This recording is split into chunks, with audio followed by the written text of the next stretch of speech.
Hello বন্ধুরা, কেমন আছো সবাই? আশা করছি তোমরা সবাই ভালো আছো আর আমিও ভালো আছি। গুড ইভিনিং, এই good morning, good afternoon, good evening কিছুই বললাম না, কারণ এখন রাত 10টা বাজতে 5 মিনিট বাকি আছে। তোমাদের জন্য কালকে আমার ব্লগ ভিডিও আমি কিছুই শ্যুট করিনি। রান্নাবান্না কি কিছুই করিনি, সব করেছি। ঘরের কাজ কি কিছু করিনি, সব করেছি। ক্যামেরা করিনি, ভিডিও করিনি, কারণ ভেতর থেকে কেমন জানি একটা হচ্ছে। বাবা আসছে নাকি? বাবা বাবা আসছে? না না, এখনো আসেনি, ট্রেনের আওয়াজ হয়নি বাবা এখনো। তো ভেতর থেকে কেমন একটা হচ্ছে, ঘরের কোনো কাজ শেয়ার করতে ইচ্ছে করছে না। আমি তোমরা জানো আমি ভীষণ পরিমাণে পাংচুয়াল। যতটুকুই করি না কেন আমি কিন্তু কাজটুকুই শেয়ার করি। সামনে বসে কথা খুব কম বলি, বা এই সন্ধ্যের পর থেকে ল্যাপ খাওয়া এই সময় তো আমার নেই। সেটা তোমরা ভালো মতন জানো যে আমার ওই চ্যানেলে আমি কন্টিনিউ ভিডিও দিতে থাকি।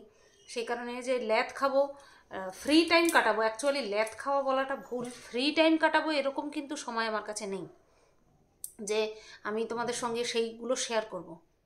আমি কিন্তু এখন ওই ওই চ্যানেলের জন্য আজকে সকালের, অর্থাৎ আজকে তো তোমরা এই ভিডিওটা পাবে, আজকে সকালের ভিডিও আমি রেডি করেছি ওই চ্যানেলের জন্য। তারপরে ভাতটা বসিয়ে কমপ্লিট করে রেখে এই চ্যানেলের জন্য মানে ক্যামেরাটা খুললাম। বাবা বাবা এখনো আসেনি, তুই এরকম করিস আর আমি কথা বলতে অসুবিধা হচ্ছে। ও সিরিয়াস হয়ে যাচ্ছে, ও খালি কান খাড়া করে রেখেছে কখন বাবা আসবে। তো তোমাদেরকে একটা বিষয় জানানোর জন্য এলাম। সেটা হচ্ছে, তোমরা অনেকেই সাজেস্ট করেছো যে তুমি ভাড়া থাকবে কি না থাকবে সেটা সম্পূর্ণ তোমার ব্যাপার, তুমি আমাদেরকে কেন দায়িত্ব দিচ্ছ? আমাদের দায়িত্ব নিতে বয়েই গেছে। আমি তো তুমি তুমি করে বলছি, তোমরা খুব মানে আরও ভালো করে আমাকে বলেছো, তুই তুই করে বলেছো। যাই হোক, তোমাদের যেরকমভাবে আমাকে বলতে ইচ্ছা করেছে তোমরা ঠিক সেইভাবেই বলেছো, আমার তাতে কোনো আপত্তি নেই। তো তোমরা বলেছিলে যে আমাকেই খুঁজে নিতে বলেছিলে। তো আমি চেষ্টা করেছি। তোমরা গুগলে সার্চ করতে বলেছো তো গুগলে সার্চ করেছি, চেষ্টা করেছি, ঠিক আছে। কারণ বাড়ির থেকে বেরিয়ে গিয়ে জায়গায় জায়গায় খোঁজা, কোথায় কে ভাড়া দিচ্ছে না দিচ্ছে সেটা তো আমি জানি না। এবার এইভাবে খোঁজা আমার পক্ষে সম্ভব না, কারণ আমি তো শেরুকে রেখে কোথাও যেতে পারি না। তার জন্য আমার পক্ষে সম্ভব না। তার জন্য আমি তোমাদেরকে বলেছিলাম যে যদি আশেপাশে কেউ থেকে থাকো তাহলে যদি খোঁজ দাও তাহলে আমার খুব উপকার হয়। কিন্তু তার পরিবর্তে তোমরা যে উত্তর দিয়েছো, যাই হোক, সেটা নিয়ে আর বেশি কিছু বলছি না। তো আমি এরকম গুগলে সার্চ করেছিলাম, ঠিক আছে, যে house for rent near me, তাই তো দেয়, এরকম দিলে পরেই আসে। মানে আমি যদি ভাঙা ভাঙা ইংরেজি বলি গুগলকে, গুগল কিন্তু খিল্লি উড়ায় না, বা গুগল মানে ওইভাবে আমাকে সার্চ করে দেয়। আমি তোমাদেরকে একটা ঘটনা বলি, আমি হাসিই পাচ্ছে সেই ঘটনার কথা মনে পড়ে। এই যে আমাদের পাড়ায় একবার পিকনিক হলো না এই শীতকালে, তখন এই সবাই গান, এখন তো সবাই ব্লুটুথে এই স্পিকারে সার্চ করে নিয়ে গুগলে তারপরে গান ছাড়ে, হচ্ছে তোমার ব্লুটুথ কানেক্ট করে। তো সেইখানটায় এক বাচ্চা কাচ্চারা বলছে কি, একটা গানের নাম বলছে 20টি টাকা। আমি বললাম 20টি টাকা হতে পারে, এখনকার জেনারেশনের কোনো গান আসতে পারে যেগুলো কিনা আমার শোনা হয় না। তা 20টি টাকা গান সার্চ করার পরে দিয়ে দিয়েছে, অটোমেটিক্যালি দিয়ে দিয়েছে গানটা, ঠিক আছে। এইবার আমি শুনছি যে এটা সেই গান যেই গানে আমি টিকটকে রিলস বানিয়েছি, সেটা হচ্ছে হুরি কি তাকাতি, হুরি কি তাকাতা, তাকাতা কিতা কিতা কিতা, এরকম একটা গান ছিল না। মানে এটাকে গান বলবো না কি বলবো, তো এই গানটা হুরি কি তাকা, ঠিক আছে। তো সেটাকে সার্চ করেছে 20টি টাকা। তার মানে গুগল বুঝে নেয় যে আমরা কি বলতে চাই। তো সেই হিসাবেই আমি সার্চে বসালাম যে হাউস রেন্ট নিয়ার মি, এরকম দিয়ে বসালাম। তো আমার কাছে হোটেলের ইসে আসলো, ওই যে যেগুলো মানে একদিন দুদিন ঘুরতে যায় না, সেরকমটা আসলো। আর সেরকমটা কোন জায়গার যে নাম আসলো, সে মানে এখানে ঠাকুরনগরে এরকম হোটেল আছে বলে আমি জানি না। এগুলি ট্যুরিস্ট স্পটে থাকে, যেখানে আর কি মানুষে ঘুরতে টুরতে যায়, সেই সব জায়গায় থাকে। তো গুগল সার্চ করে আমি ফেল করলাম। আর কি বলবো বলো। এবার হয়তো আমাকে ময়দানে নামতে হবে। ময়দানে নামা মানে ওই গিয়ে গিয়ে গিয়ে গিয়ে বাড়ি ভাড়া হবে, বাড়ি ভাড়া দেবেন এরকম করতে হবে, অথবা কাউকে ধরতে হবে যে কিনা জানে যে ভাড়া টাড়া দেওয়া যায় কি না যায়, এরকম মানুষকে ধরতে হবে, ঠিক আছে? তো কি আর বলবো,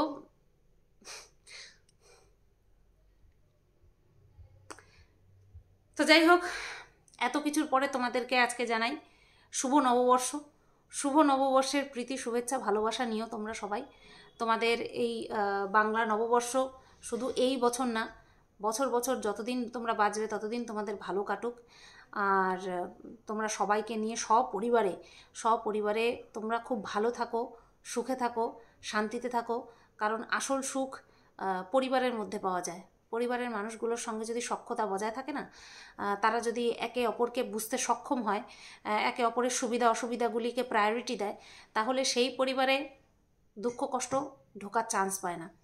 কিন্তু কোনো পরিবারে যদি মানুষ নিজের সুবিধা অসুবিধাকেই বেশি প্রায়োরিটি দেয়, অন্যের অসুবিধাটাকে মানে কি বলবো, অসুবিধা বলে মনেই না করে, তখনই শুরু হয় প্রবলেম, যে আমার দিকটা তো দেখছেই না।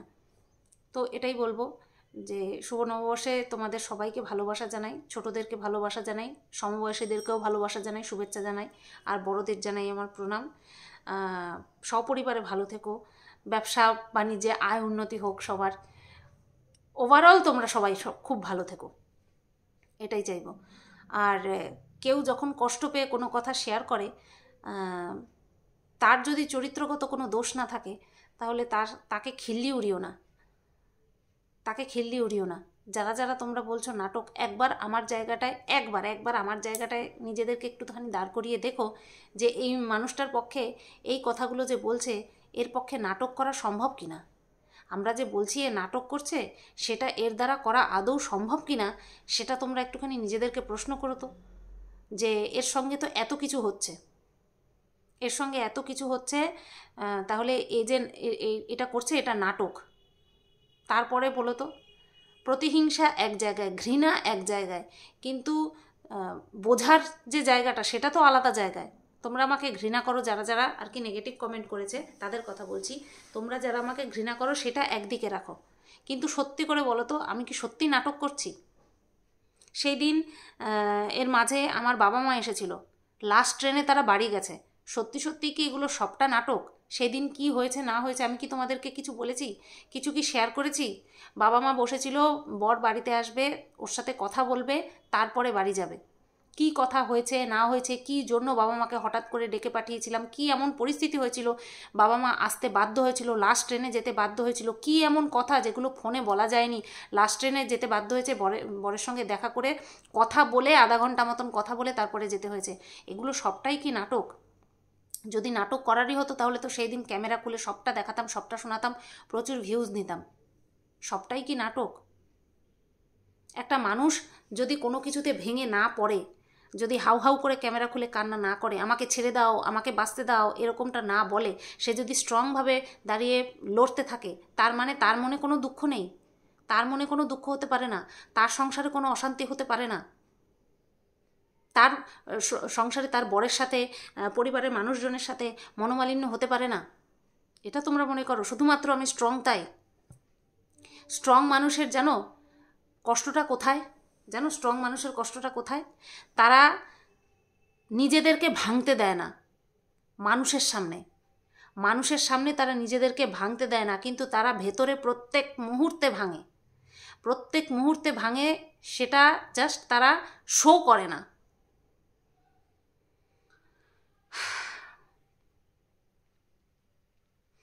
তোমরা সবাই জানো যে আমার শ্বশুরমশাই একজন রেপুটেড স্কুল টিচার, হাই স্কুলের টিচার ছিলেন, প্রাক্তন, ঠিক আছে?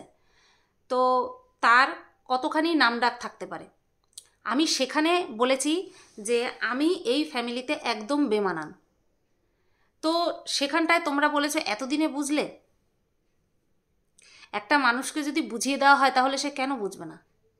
আর মানে কি বলবো, মুখ উঁচু করে সত্যি কথা বলা যে পাপের মধ্যে পড়ে, সেটা তোমাদের মতন দর্শকরা না থাকলে তো আমি জানতেই পারতাম না। ছেলে মেয়েদের মধ্যে বিভেদ ঘরের থেকে সৃষ্টি হয়। ছেলেরা যত জোরে খুশি কথা বলতে পারবে, মেয়েরা গলা উঁচু করে কথা বলতে পারবে না। মেয়েদের অতিরিক্ত গলাবাজি করা ভালো না। কে ঠিক করেছে এটা? এটা কারা ঠিক করেছে? আজকে আমার শ্বশুরবাড়ির এলাকায় যদি কিছু হয়, কথার কথা, আমার শ্বশুরবাড়ির এলাকায় যদি কিছু হয়, আমাদের বাড়িতে যদি কিছু হয়, আমাকে ওয়েট করতে হবে কখন বাড়ির পুরুষ সদস্যরা মুখ খুলবে, ততক্ষণ পর্যন্ত কিন্তু আমাকে ওয়েট করতে হবে। আমি কিন্তু তৎক্ষণাৎ বলতে পারবো না, বা আমি কখনোই তৎক্ষণাৎ কেন, পরক্ষণাৎও আমি বলতে পারবো না। কারণ তুমি বাড়ির বউ। কোন জায়গায় লেখা আছে যে বাড়ির বউরা প্রয়োজনে মুখ খুলতে পারবে না, ঘরের ভিতরেও উঁচু গলায় কথা বলতে পারবে না? আমি তোমাদেরকে বলি, এই যে এগুলো না ভীষণ কমন, কিন্তু এগুলো নোটিশ করার মতন। এই যে আমার বোনটা এসেছিল না, উকিল যে, আমরা তিনজন এক জায়গায় বসে কথা বলছি। যেদিন আমরা কোর্টের কাজ সেরে আসলাম সেদিন আমরা খুব খুশি ছিলাম, তো খুব এক্সাইটেড ছিলাম। তো আমরা রাত্রে বসে বসে খাওয়ার আগে কথা বলছি তিনজনা। সেদিন বরের আর্লি ছিল, আর্লি চলে এসেছিল। ও কথা বলছে, বোনটা কথা বলছে, বর কথা বলছে, আমিও পাশে কথা বলছি। বর কিন্তু প্রায় 2 থেকে 3 বার আমাকে বলছে, একটু আস্তে কথা বলো, একটু আস্তে কথা বলো। আমি কিন্তু যেরকম আমি নর্মাল কথা বলি, আমি কিন্তু সেরকমই কথা বলছিলাম। এক্সাইটেড হয়ে গেলে মানুষের গলার আওয়াজ একটুখানি বাড়বেই। এরকম হয়েছে একবার আমরা একটা জরুরি কাজে গেছিলাম। আমি গেছিলাম, আমার বর গেছিল, আর আরেকজন গেছিল, একজন মহিলা গেছিল। তো আমরা 3 জন গেছিলাম। আমি যতবারই কথা বলতে গেছি, আমার বর আমাকে চুপ করিয়ে দিয়েছে। চুপ করো, চুপ করো, চুপ করো, এরকম করে চুপ করিয়ে দিয়েছে। ঠিক আছে। তারপরে ট্রেনে করে অনেকটা আসতে হয়েছিল। তো ট্রেনে করে আসার সময় ওই দিদি আমার বরের সঙ্গে র্যান্ডাম কথা বলে যাচ্ছে, কষ্টের কথা শেয়ার করছে। প্রত্যেকেরই তো জীবনে কষ্ট থাকে, সেই কষ্টের কথা শেয়ার করছে। আশেপাশের লোকজন কিন্তু শুনছে, আমার বর শুনছে, আমার বরকে বলছে, বরই শুনছে, বরকে ভাই ভাই ভাই ভাই বলে ডাকে। কন্টিনিউ কথা বললো, সেখানে কোনো প্রবলেম হলো না। আমি চুপ করে জানালার দিকে তাকিয়ে, জানালার পাশে বসেছিলাম, আমি চুপ করে জানালার দিকে তাকিয়ে রয়েছি। আমি একটা কথা বলিনি। আমার প্রচণ্ড মানে লাগে যদি কেউ বিনা কারণে আমাকে অপমান করে, সে কারোর সামনে হোক বা ঘরে দুজনার মধ্যে হোক, বিনা কারণে আমাকে যদি কেউ অপমান করে, আমার খুব মানে লাগে। আমি তার সাথে আর কথা বলি না, ইচ্ছা করে না। কিন্তু এটা যেহেতু আমার বর, আমাকে থাকতে হবে, আমাকে কথা বলতে হবে, সেই কারণে বলি। ভেরি রিসেন্ট আমার সাথে এমনিতে তো ঘটছে, ওয়াইফাই নিয়ে সমস্যা হচ্ছে। একটা কথা বলেছি, ওয়াইফাই এলাকায় ফোন করছি বারবার, কাস্টমার কেয়ার নাম্বার দেবে বলছে, দেয়নি, কোনো কারণে হয়তো দেয়নি। তো বরকে বলেছি ফোন করতে, একবারের জায়গায় 2 বার কথা হয়েছে, আমার গলার ভলিউমটা একটুখানি আপ হয়েছে। তা আমার কর্তামশাই আমাকে এমন একটা ধমক দিয়েছে। শেরু কীরকম দুরন্ত সেটা তো তোমরা জানোই। শেরু গিয়ে চুপ করে দরজার এক কোনায় বসে পড়েছে। আমি অবাক হয়ে আমার বরের দিকে তাকিয়েছি, কী কারণে এরকমটা করলো, কী কারণে এরকমটা বলল। এরকম চিৎকার করার মতন তো আমি কোনো কাজ করিনি। সেদিন থেকে আজ পর্যন্ত আমি কথা বলছি না। সে আমার সাথে অনেকবার চেষ্টা করছে কথা বলার, আমি কথা বলছি না। আমি যতক্ষণ না বাড়ির থেকে বেরোবো ততক্ষণ পর্যন্ত আমি কথা বলবো না। বাড়ির থেকে যখন বেরোবো তখন বলবো আসি। আমাকে এসে খিল্লি উড়াচ্ছে, ভাড়া বাড়ি পেলে, কোনো কথা বলিনি। আমাদের সমাজে কত এরকম মুভি তৈরি হচ্ছে, কত এরকম ওয়েব সিরিজ তৈরি হচ্ছে, যে শুধুমাত্র দৈহিক প্রহার করাই মান সম্মানে আঘাত করা নয়, কথার দ্বারাও মানুষকে আঘাত করা যায়। বিনা কারণে আমাকে চুপ করতে বলা, গলার আওয়াজ কমাতে বলা। কেন, আমি কি পাগল যে আমি তারস্বরে চিৎকার করে করে কথা বলবো? তেমনটা তো না। তো কেউ অনেক সহ্য করে, আমিও সহ্য করেছি। ভেবেছি এরপর হয়তো ঠিক হয়ে যাবে, কি বলো তো, নিজের কমতিটা না বুঝতে দিতে চাই এবার।